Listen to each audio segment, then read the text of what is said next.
අද සැප්තැම්බර් 12 වෙනිදා දිරිය ඔබට අපෙන් සවිය ව්‍යාපෘතිය 4 වන අදියර. අදත් අපි ලෑස්ති දිරිය කාන්තාවන්ට සහනයක් වෙන්න. ඉතින් අපි බලමු ඔවුන් අපිත් එක්ක අදහස් බෙදාගත්තේ කොහොමද කියලා. මිස් ඔයාගේ නම මොකද? ඔයා කොහෙන් ඉඳන්ද ආවේ? මගේ නම දිනුෂා.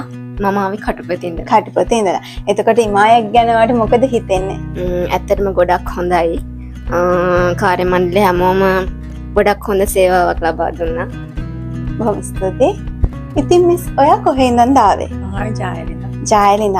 දැන් අද ඔයාගේ විදේශ රැකියා සීනේ සැබෑ වෙලාත් යනවාට අද ඒ ගැන මොකද හිතෙන්නේ? ගොඩක් සතුටුයි. මිස් ඔයා කොහෙන් ඉඳන්ද ආවේ? මම ආවේ ට්‍රින්කෝ ඉඳන්. ශ්‍රීංකෝලේ ඉඳන්. එතකොට අද අපි මේ කරන වැඩ පිළිවෙල ගැන ඔයාට මොකද හිතෙන්නේ? ඇත්තටම සතුටුයි. අපි කියන්නේ දහසක් බලාපොරොත්තු තියාගෙන තමයි මේ වගේ තැනකට එන්නේ.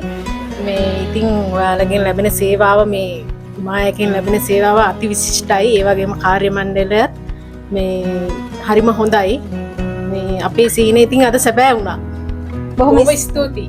ඉතින් මිස් ඔයා කොහෙන් ඉඳන්ද ආවේ? මම ආවේ රත්නපුරේ ඉඳන්. මගේ නම මිලානි මංශිකා. මම දැනගත්ත ඉමායක් ගැන SB එකෙන් TV එකෙන් මගේ නංගිත් ගියේ මායාවෙන්. ඒ අච්චිව හරියම හොඳයි මායා ඒජන්සි කියලා. එතන තෝරගන්න කියලා නංගිත් කිව්වා. බොහොම ස්තුතියි මිස්. එහෙනම් අපි මේ දිරිය කාන්තාවන්ට සුබ පතනවා එයාලගේ ඉදිරි වැඩ කටයුතු සාර්ථක වෙන්න කියලා. ඒ වගේම අපේ මේ ව්‍යාපෘතිය ඉදිරියටත් ක්‍රියාත්මක වෙනවා. ඉතින් ඔබත් එන්න අපිත් සමග අත්කල් බඳ ගන්න.